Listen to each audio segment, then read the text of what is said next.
NCP কি সেই vote ফেরত দিয়ে 6টা আসন খালি করে দিতে পারবে?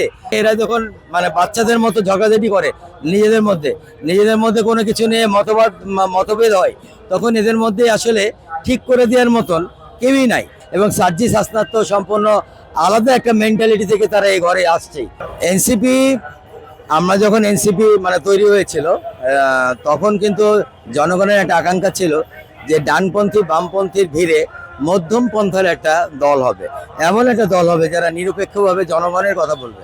কিন্তু দুঃখজনকভাবে দেখা গেল এনসিপির যে শুরুটা হয়েছে এবং ভোটের সময় তাদের যে জয়েন করা, সেইখানে কিন্তু সবই হলো জামাতের সাথে হলো লিয়াজো, এবং সবাই হলো জামাতপন্থী। এই জায়গাটাতে কিন্তু জনগণ ব্যাপকভাবে দুঃখ পেয়েছিল, যার ফলাফল কিন্তু আমরা ভোটে দেখতে পেয়েছি। এখন এনসিপির গুঞ্জন শুধু উঠেনি, এনসিপি থেকে আপনি দেখেন যে বামপন্থী বাম ঘরানার যে মেন্টালিটির লোকগুলো ছিল, যেমন অনিক রয় উনি বের হয়ে গেছে, আপনার তাসনিম যারা সে বের হয়ে গেছে, আপনার হলো আরিফ সোহেল সে বের হয়ে গেছে, কাদের সে বের হয়ে গেছে, এরকম অনেক আপনার হলো যারা বাম মনা ছিল তারা বের হয়ে গেছে।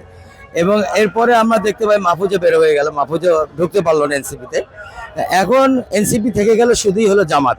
তো এখন জামাত থেকে তারা বের হতে চাচ্ছে, কিন্তু জামাত প্রশ্ন হচ্ছে জামাত থেকে আপনি কিভাবে বের হবেন? আপনি হয়তো লিয়াজও ব্রেক করে বের হতে পারেন।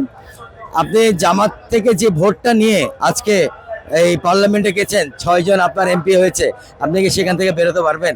আপনি কি সেই ভোটগুলো আর ফিরে দিতে পারবেন? পারবেন না তো। তাই জামাত থেকে আক্ষরিক অর্থে তারা বেরোতে পারবে না, তারা যতই বলুক।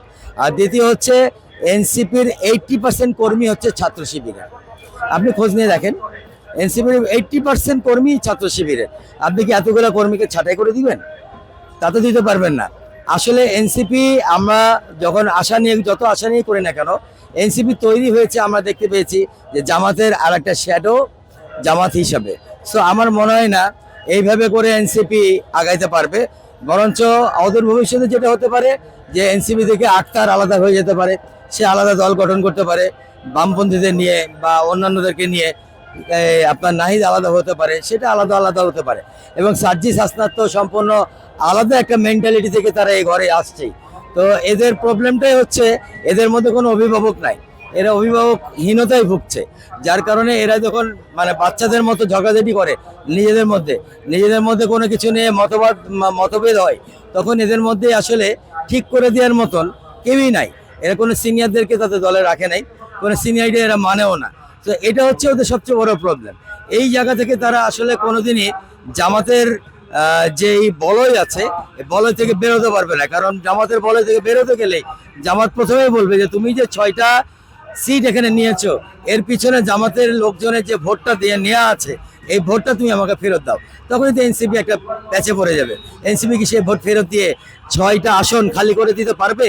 যদি সেই হিম্মত থাকে এনসিপির নতুন করে রাজনীতি শুরু করবে মনে করে, তাহলে তাকে ওই 6টা আসন থেকে ইস্তফা দিয়ে দিতে হবে, দিয়ে সম্পূর্ণভাবে নতুন করে আবার রাজনীতি শুরু করতে হবে। তখনই জনগণ বুঝতে পারবে এনসিপি আর জামাতের সাথে নাই। That's it.